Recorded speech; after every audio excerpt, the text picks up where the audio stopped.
Unable to forgive yourself for a past mistake? Keep watching.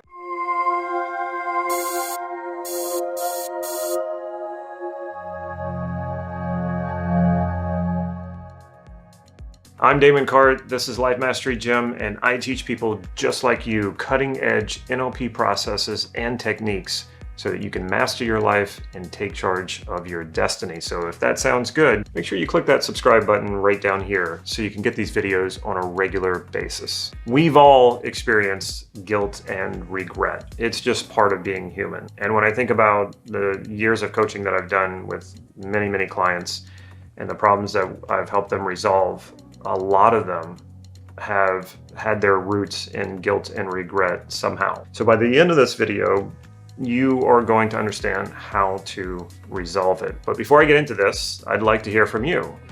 What is guilt and regret holding you back from? Let me know in the comments right down below. And then also, of course, if you have any questions about anything that I teach in this video, make sure you put that in the comments down below as well. I will respond to you. I give much of the credit of what I'm going to teach you here to my mentor, Steve Andreas, who was my mentor for many years before he passed away. And I can take credit for having worked on this, having taken his direction, taken his teachings, and worked on this for myself. So a lot of this also comes from personal experience, but give Steve Andreas the credit for this. Now think about something that you experience guilt or maybe some regret over, something that you've done that you're experiencing that with. Now, understand that those negative feelings that you're experiencing, those bad feelings, are really an indication of your commitment to the value that you violated. Soak that in for a moment. That's an amazing statement. And again, I don't take credit for it. When you think about what causes those bad feelings that we call guilt and regret, and if we really think about it, it's because, well, first of all, we violated one of our values. That's why we feel that. That's why we call it regret. We wish we hadn't done that. If we value kindness and we were mean to someone, well, I feel bad about that. Well, why? Because I violated what I value. I violated kindness. And when you can understand that the degree of the badness that you feel, if it's a lot, then that just tells you that you're really committed to that value that you violated. That's an amazing thing to think about. And when you think about it that way, it makes it not so bad anymore. You realize what's really happening here. And you realize how committed you are to that value. The worse you feel, the more you realize how committed you are to that value. So what you want to do first is elicit that value that you violated. That's really important to you. A lot of times it's unconscious for a lot of people. They don't really know what the value is behind it. They just said, okay, I did this thing and I'm mad at myself for it. I did this thing and I feel bad that I did that. Well, instead of just thinking about it like that and feeling bad about it, ask yourself, okay, what value did I violate here? What did I do that I'm not happy with? That when I look at it that's not the person I want to be. So what is the value that you violated? I got into an argument with someone and it got really heated and I got a little aggressive about it. And then later I apologized for it because I violated one of my own values. And that's my value for peace. And I don't care how much I disagree with someone, there is no reason for me to get angry or aggressive. And so the value is peace. And I felt bad about it. And then the next step is to take that commitment to that value and turn it to commitment to make amends, which aligns with your value. So I violated my value of being at peace or being peaceful. And so I said, okay, I don't feel good about this, but I'm not going to just sit here and not feel good about myself. I'm going to do something about it. I'm going to do something in alignment with my commitment to this value. So I apologized. I said, I'm sorry, I was wrong. I didn't like myself when I did that. And regardless of what the other person does, we want other people to receive our apologies and thank us for it, or not thank us for it, but let us know that it's okay, it's all right. But you don't have control over that. You can't control what other people do. So if you're seeking to get a particular response from someone when you apologize, Know that that might not happen. Do it for you. Do it for you, because that's part of your commitment to the value, whatever value you violated. So you do it because you're committed. You don't do it to get the other person to say that they're sorry about something else or meet you halfway or any of that. You're doing it because you feel bad, because you violated one of your values, and you're going to take that commitment and you're going to turn it into action.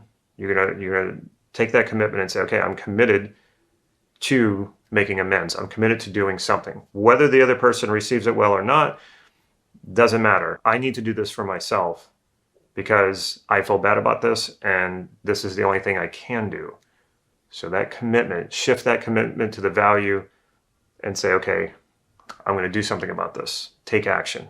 Very, very important. Otherwise, you'll just sit there and feel guilty. And that does no good for you. It certainly doesn't do any good for anyone else.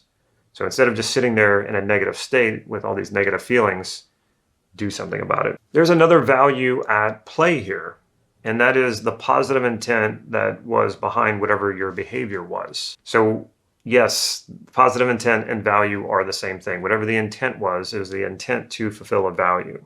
So we want to know what that is as well. So look at your behavior and ask yourself, even though you might not, of course, you don't like the behavior because you're regretful of it and you feel guilty about it, but still look at that behavior and ask yourself, what was the positive intent behind this? Some people will struggle with that. They'll say, well, no, there was nothing good about it. Of course, the behavior wasn't good. That's not what we're talking about. We're talking about what was the intent behind it. So I could ask myself, what was the positive intent of getting angry, getting aggressive? And I could say, well, the positive intent for me was to be understood. That's what it was. I wanted to be understood. It wasn't working. It wasn't happening. And so I was getting angry. And then I could take that further and say, well, what is important about being understood? And well, part of it is I value communication. Okay, we're going up a level to a higher value. What's important to me about communication? Well, it starts to open up all sorts of values. One of them is authenticity. I want to be authentic. That's a very high level value for me. So I could look at that, what I did in that situation, and say, okay, the behavior here, not behavior I'm okay with.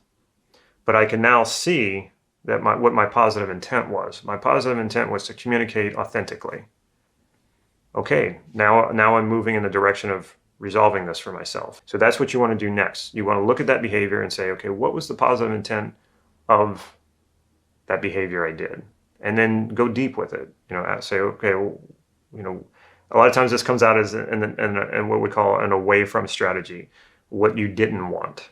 Okay, you need to get it stated in the positive. Let's say you violated kindness, and then you go further with it and you say, okay, well, what was my positive intent in my behavior? And it might have been, well, I didn't want to look bad. Okay, well, what did you want instead? So you got to get it stated in the positive. And you say, okay, well, I wanted to look good. Okay, what's important to you about looking good? And you go for a deeper value. And this is really unpacking this whole thing. It's really opening it up. And as you do this, you'll feel real quickly that it gets easier and easier to deal with the situation. Now, is it possible to have intended whatever their positive intent was the same as the value that you violated? And the answer is yes, absolutely. This happens a lot. So let's say you violated your value of kindness. And when you elicit the positive intent, maybe the positive intent was you were trying to be kind. So a situation that will happen like that is you were trying to be nice to someone. You were trying to be kind to someone, and they took it the wrong way, and they got angry at you, and they got offended, and they said, how could you? So both the positive intent and the value you feel like you violated was the same one, kindness. Now, that happens sometimes. It doesn't happen all of the time. So just be aware that that can happen. Sometimes people do that and they go, well, it can't be right because the value is the same. The value that I had violated and the positive intent are the same. There must be something wrong. No. That happens a lot. I won't say it happens all the time, but it definitely happens a lot. So if the example you're working with right now, that has happened, go with it. That works just fine. Now, if you're still struggling with the whole positive intent thing, I just want to say one more thing about it. Think about this. No one purposefully makes a bad choice. Nobody purposefully decides to make a mistake. So you must have had a positive intention behind whatever it is that you did. When I'm working with people, sometimes they really struggle with this because they get so focused on what the behavior was, or what we can call the strategy. It's like, okay, look, you got to go deeper than that. You know that whatever you did, you didn't do it on purpose to make a bad choice, because otherwise you would feel okay about it. Now, some people say, well, yeah, I did purposefully want to hurt that person. Even still, if we go even deeper than that and say, what was the positive intent of hurting that person? And maybe it was you were trying to resolve something in yourself. You were trying to make yourself feel better. Doesn't mean it doesn't make it okay. It just means that you did have a positive intent. If you go deep enough, you will find the positive intent. It's also possible that you just weren't focused. It's also possible that you just weren't being that deliberate. All behavior has a positive intent. That's one of the presuppositions in NLP. But it also could have had something to do with you just not understanding the situation you were in. Maybe you just didn't have enough information that you now have of the situation. Maybe it was a completely new environment or completely different people, maybe a different culture. You didn't fully understand everything. So that's always possible. Give yourself a break on that one. Give yourself a break on the situation, saying to yourself, okay, now I know more. And if I had known what I know now, then of course I wouldn't have done what I did. Make sure that you're making room for that as well. You could have just been, you didn't know, or you weren't very focused, or you weren't very attentive. Maybe you said something to someone and it was not nice, and it was just because you weren't really thinking about how to say it with more sympathy and more compassion. Again, make room for that. Sometimes we're not always at our best. Sometimes we're tired. Sometimes we're focused on something else. So make sure that you factor that in as well. So knowing what you know now, knowing the value that you violated, knowing the value or the positive intent you were trying to fulfill, what would you have done differently if you had it to do over again? And more importantly, how might you have been able to express both values, the value that you violated and the value that you intended? So how might you bring both of those together? How might you express that now? So for my own example, the value that I violated was peace.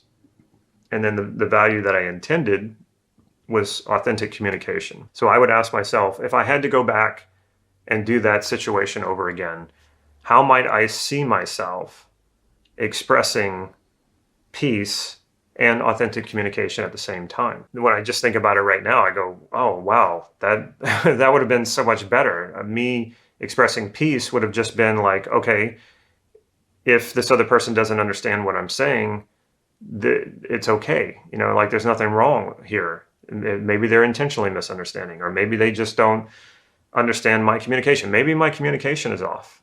As soon as I throw in expressing peace in that situation, it changes everything. And then I think authentic communication, well, it's just staying true to myself, not compromising, just to come to an agreement, just sticking to what I value, sticking to what I believe. And when I add those two in there, immediately it just goes, I just feel like I just relax, and there is no guilt. There is no regret. It's just sort of like, all right, now I understand. I didn't understand then.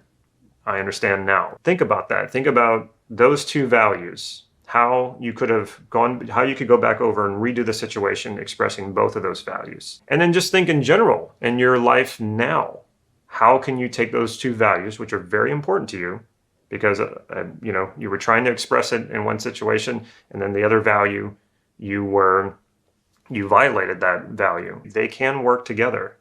The behavior you chose was behaviors on a much lower logical level. So that you can't always fulfill all your values in a particular behavior. But when you go to the values and you ask yourself, okay, if I were to express both of these values simultaneously with some sort of behavior, what would that behavior be? And you'll come up with something, and you'll probably come up with more than one thing. And we can call that a strategy. So if you do that now, and you think about how you can express both of these values at the same time now, then start thinking about, well, how could you do that in future situations that are similar to the one that caused the guilt and regret? And as you do that, you're going to really resolve this thing. You're going to understand the situation so much better. And you're going to realize you don't have time for guilt and regret when you can focus on expressing and fulfilling the values that are so important to you. And not only that, if there is a possibility, if there is a way to make amends, go do that. It could be years later. You know, if there was a situation with another person and you're still not talking to that person, or there's still a problem, you can go make amends now. Maybe that person has passed on. Well, then it's up to you to make amends here with yourself now, because a lot of what guilt and regret is inner conflict, splitting yourself into two different parts and being angry at yourself. And while it is an illusion to split yourself into two parts, it's an illusion that will hold you back. It's an illusion of a conflict that will work against you. So you owe it to yourself to make amends with yourself and overcome guilt and regret by understanding your values, by committing to making amends and expressing those values and fulfilling those values that are important to you now, and thinking of ways that you can do that in the future, so that if you ever find yourself in a similar situation, you know what to do. If you'd like to take this deeper and you'd like to really understand how to go very, very deep with your values and do a solid values elicitation on the things that you want, but also do values elicitation on inner resistance, values elicitation on inner conflicts so that you can resolve them, then you will want to go to the description right down below. You will see that there's a link, and you click that link and you'll get a free PDF that explains how to do a values elicitation you can use for yourself, or you can use it with your clients. If you like this video, make sure you give it a thumbs up. And if you haven't already, make sure you click that subscribe button and the bell so you'll be notified when I put new videos out. And last but not least, if you can think of a friend or a family member who would benefit from watching this video, make sure you share it with them. Take care.